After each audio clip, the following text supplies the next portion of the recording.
Chapter 52. His Heart. The lowliest duties on itself did lay. Wordsworth. On that June evening when Mr. Fairbrother knew that he was to have the Lowick living, there was joy in the old-fashioned parlor, and even the portraits of the great lawyers seemed to look on with satisfaction.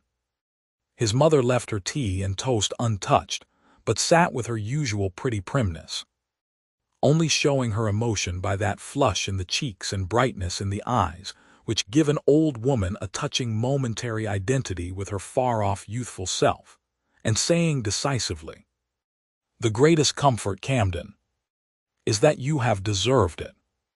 When a man gets a good berth, mother, half the deserving must come after," said the son, brimful of pleasure and not trying to conceal it. The gladness in his face was of that active kind which seems to have energy enough not only to flash outwardly, but to light up busy vision within. One seemed to see thoughts, as well as delight, in his glances.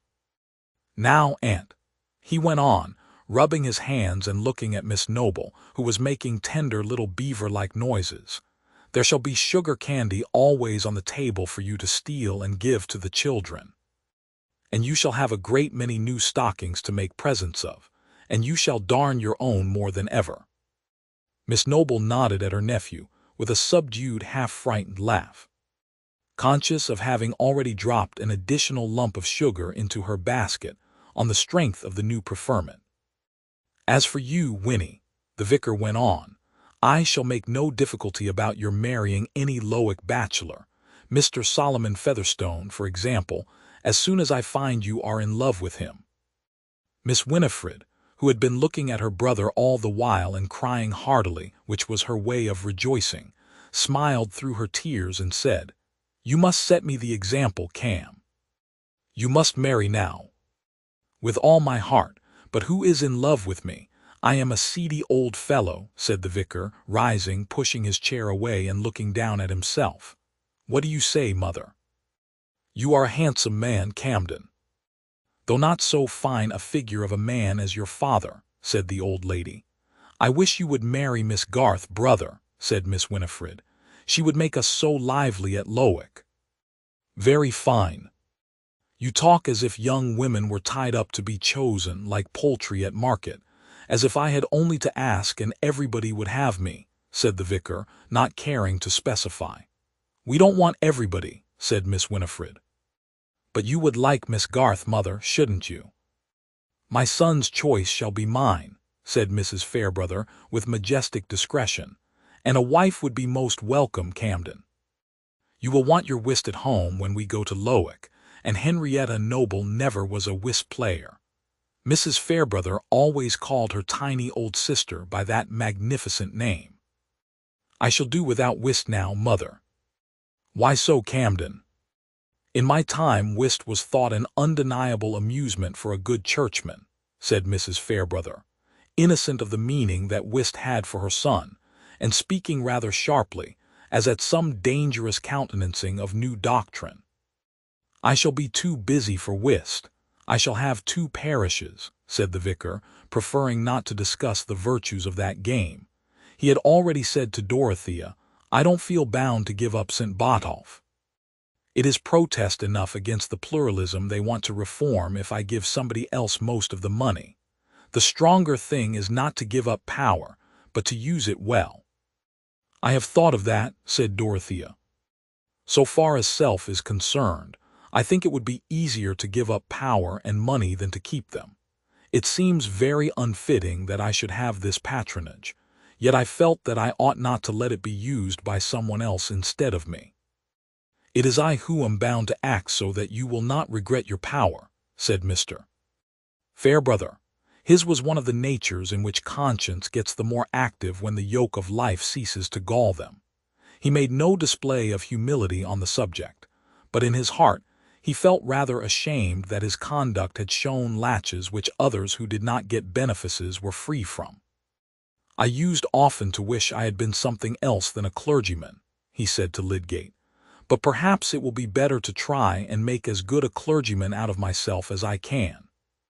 That is the well-beneficed point of view, you perceive, from which difficulties are much simplified, he ended, smiling. The vicar did feel then as if his share of duties would be easy. But duty has a trick of behaving unexpectedly, something like a heavy friend whom we have amiably asked to visit us, and who breaks his leg within our gates. Hardly a week later, duty presented itself in his study under the disguise of Fred Vincy, now returned from Omnibus College with his bachelor's degree. "I am ashamed to trouble you, Mr. Fairbrother," said Fred, whose fair open face was propitiating, "but you are the only friend I can consult. I told you everything once before, and you were so good that I can't help coming to you again." "Sit down, Fred. I'm ready to hear and do anything I can," said the vicar, who was busy packing some small objects for removal, and went on with his work. "I wanted to tell you," Fred hesitated an instant and then went on plungingly, "I might go into the church now, and really, look where I may, I can't see anything else to do. I don't like it, but I know it's uncommonly hard on my father to say so, after he has spent a good deal of money in educating me for it." Fred paused again an instant, and then repeated, "And I can't see anything else to do." "I did talk to your father about it, Fred, but I made little way with him. He said it was too late, but you have got over one bridge now. What are your other difficulties?" "Merely that I don't like it. I don't like divinity and preaching and feeling obliged to look serious. I like riding across country and doing as other men do. I don't mean that I want to be a bad fellow in any way, but I've no taste for the sort of thing people expect of a clergyman. And yet what else am I to do? My father can't spare me any capital, else I might go into farming, and he has no room for me in his trade. And of course I can't begin to study for law or physic now, when my father wants me to earn something. It's all very well to say I'm wrong to go into the church, but those who say so might as well tell me to go into the backwoods." Fred's voice had taken a tone of grumbling remonstrance, and Mr. Fairbrother might have been inclined to smile if his mind had not been too busy in imagining more than Fred told him. "Have you any difficulties about doctrines, about the articles?" he said, trying hard to think of the question simply for Fred's sake. "No, I suppose the articles are right. I am not prepared with any arguments to disprove them, and much better, cleverer fellows than I am go in for them entirely. I think it would be rather ridiculous in me to urge scruples of that sort, as if I were a judge," said Fred, quite simply. "I suppose, then, it has occurred to you that you might be a fair parish priest without being much of a divine. Of course, if I am obliged to be a clergyman, I shall try and do my duty, though I mayn't like it. Do you think anybody ought to blame me for going into the church under the circumstances? That depends on your conscience, Fred, how far you have counted the cost and seen what your position will require of you. I can only tell you about myself, that I have always been too lax and have been uneasy in consequence." "But there is another hindrance," said Fred, coloring. "I did not tell you before, though perhaps I may have said things that made you guess it. There is somebody I am very fond of. I have loved her ever since we were children." "Miss Garth, I suppose," said the vicar, examining some labels very closely. "Yes, I shouldn't mind anything if she would have me. And I know I could be a good fellow then." "And you think she returns the feeling?" "She never will say so, and a good while ago she made me promise not to speak to her about it again. And she has set her mind especially against my being a clergyman, I know that, but I can't give her up. I do think she cares about me. I saw Mrs. Garth last night, and she said that Mary was staying at Lowick Rectory with Miss Fairbrother. Yes, she is very kindly helping my sister. Do you wish to go there?" "No, I want to ask a great favor of you. I am ashamed to bother you in this way, but Mary might listen to what you said if you mentioned the subject to her. I mean about my going into the church." "That is rather a delicate task, my dear Fred. I shall have to presuppose your attachment to her, and to enter on the subject as you wish me to do will be asking her to tell me whether she returns it." "That is what I want her to tell you," said Fred bluntly. "I don't know what to do unless I can get at her feeling." "You mean that you would be guided by that as to your going into the church?" "If Mary said she would never have me, I might as well go wrong in one way as another." "That is nonsense, Fred. Men outlive their love, but they don't outlive the consequences of their recklessness." "Not my sort of love. I have never been without loving Mary. If I had to give her up, it would be like beginning to live on wooden legs." "Will she not be hurt at my intrusion?" "No, I feel sure she will not. She respects you more than anyone, and she would not put you off with fun as she does me. Of course I could not have told anyone else, or asked anyone else to speak to her but you. There is no one else who could be such a friend to both of us." Fred paused a moment, and then said, rather complainingly, "And she ought to acknowledge that I have worked in order to pass. She ought to believe that I would exert myself for her sake." There was a moment's silence before Mr. Fairbrother laid down his work, and putting out his hand to Fred said, "Very well, my boy, I will do what you wish." That very day Mr. Fairbrother went to Lowick Parsonage on the nag which he had just set up. "Decidedly I am an old stalk," he thought. "The young growths are pushing me aside." He found Mary in the garden gathering roses and sprinkling the petals on a sheet. The sun was low, and tall trees sent their shadows across the grassy walks where Mary was moving without bonnet or parasol. She did not observe Mr. Fairbrother's approach along the grass, and had just stooped down to lecture a small black and tan terrier, which would persist in walking on the sheet and smelling at the rose leaves as Mary sprinkled them. She took his forepaws in one hand and lifted up the forefinger of the other, while the dog wrinkled his brows and looked embarrassed. "Fly, fly, I am ashamed of you," Mary was saying in a grave contralto. "This is not becoming in a sensible dog. Anybody would think you were a silly young gentleman." "You are unmerciful to young gentlemen, Miss Garth," said the vicar, within 2 yards of her. Mary started up and blushed. "It always answers to reason with Fly," she said laughingly, "but not with young gentlemen." "Oh, with some, I suppose, since some of them turn into excellent men." "I am glad of that admission, because I want at this very moment to interest you in a young gentleman." "Not a silly one, I hope," said Mary, beginning to pluck the roses again and feeling her heart beat uncomfortably.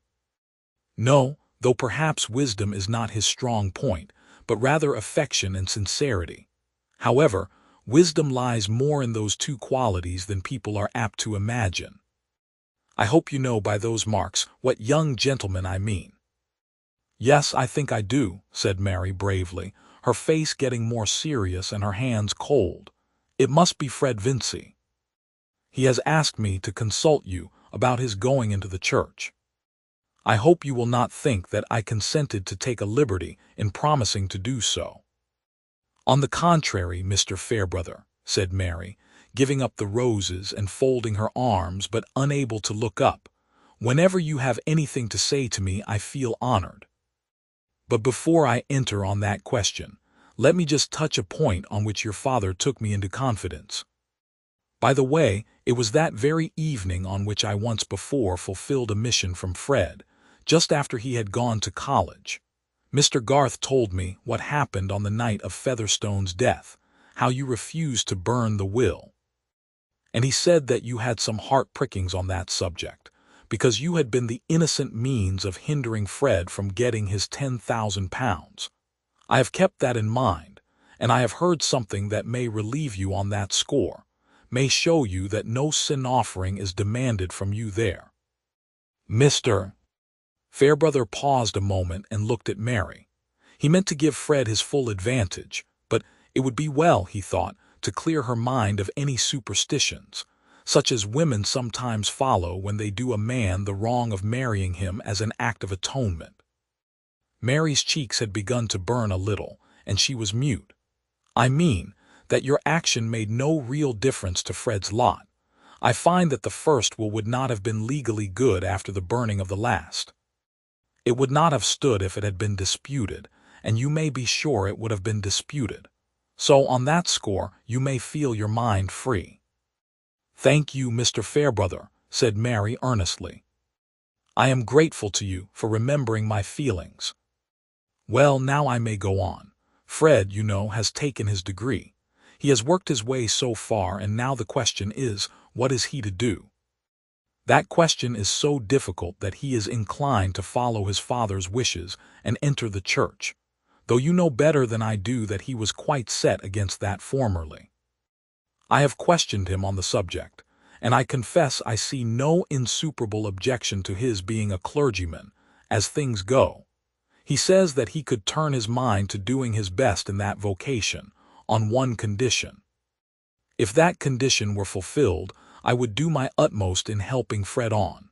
After a time, not, of course, at first, he might be with me as my curate, and he would have so much to do that his stipend would be nearly what I used to get as vicar. But I repeat that there is a condition without which all this good cannot come to pass. He has opened his heart to me, Miss Garth, and asked me to plead for him. The condition lies entirely in your feeling." Mary looked so much moved that he said after a moment, "Let us walk a little." And when they were walking he added, "To speak quite plainly, Fred will not take any course which would lessen the chance that you would consent to be his wife. But with that prospect, he will try his best at anything you approve. I cannot possibly say that I will ever be his wife, Mr. Fairbrother, but I certainly never will be his wife if he becomes a clergyman. What you say is most generous and kind. I don't mean for a moment to correct your judgment.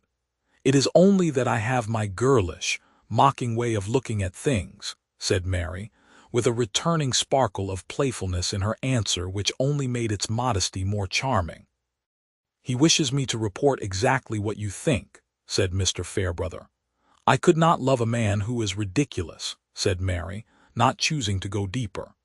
"Fred has sense and knowledge enough to make him respectable, if he likes, in some good worldly business, but I can never imagine him preaching and exhorting and pronouncing blessings, and praying by the sick, without feeling as if I were looking at a caricature.